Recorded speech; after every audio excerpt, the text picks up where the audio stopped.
이번 택배 대란 사태 그냥 어이가 없어서 진짜 짧게만 언급하고 끝내겠습니다. 3년 전 남양주 다산 신도시에서 봤던 택배 대란을 최근에 다시 보게 될 줄은 상상도 못했습니다. 서울 강동구 고덕동의 대규모 아파트 단지에서도 택배 대란이 발생하고 있죠. 제가 지방에 사는 관계로 고덕동 아파트 택배 대란 현장을 직접 보진 못했지만 아마 3년 전에 크게 화제가 됐던 남양주 다산 신도시 택배 대란과 비슷할 거라 생각됩니다.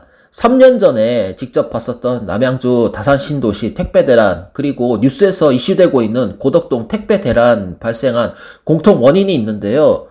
그것은 바로 아파트 단지 내 교통사고가 발생한다는 이유로 아파트 입주민들이 택배 차량의 지상 진입을 막고 있기 때문입니다. 그런데 저는 이 부분에서 실수를 금할 수가 없어요. 이게 좀 말이 안 되는 이유라고 생각해서거든요.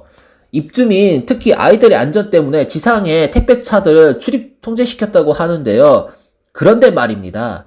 정작 택배 차량보다 더 큰 이삿짐 차량의 경우 지상 출입을 통제한 아파트 단지를 거의 못 봤습니다. 지금 보시는 장면은 3년 전에 찍은 다산 신도시 아파트 단지인데요. 지상에 떡하니 이삿짐 차가 주차 후 이삿짐 나르는 작업을 하고 있죠. 고덕동 아파트 단지 또한 이삿짐 차량은 지상도로에 진입 후 작업하는 걸로 알고 있습니다. 정말 안전 때문이라면 입주민들이 주장하는 대로 이삿짐 트럭도 지상도로에 진입 못하게 한 게 이치에 맞지 않을까요? 솔직히 말해서 택배 트럭보다 더 크고 무거운 이삿짐 트럭이 교통사고 위험성이 더 크다고 봅니다.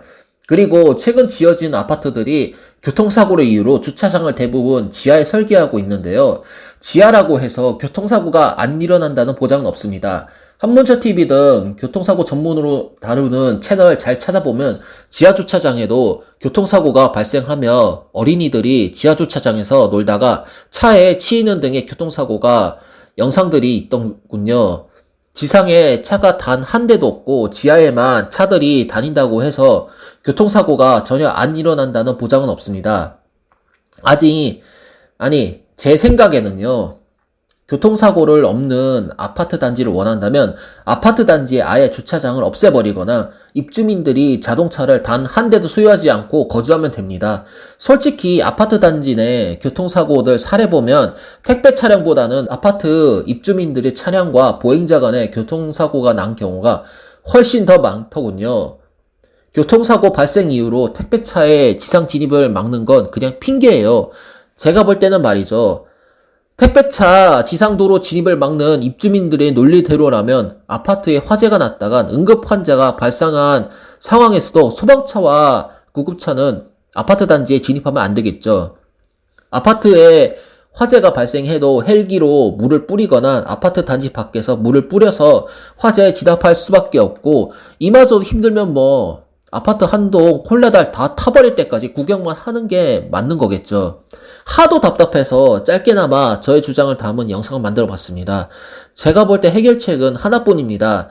바로 지상 진입을 막는 아파트 단지 한에서는 다른 거주 지역보다 택배 요금을 1.5에서 2배 정도 올리는 수밖에 없습니다.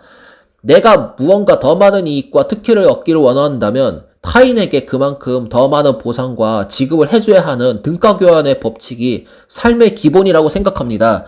서비스를 제공하는 택배기사에게 편안함과 안전함에 대한 더 큰 요구를 하면서도 적정한 대가를 지불하지 않는다면 그건 날강도나 다름없다고 봅니다.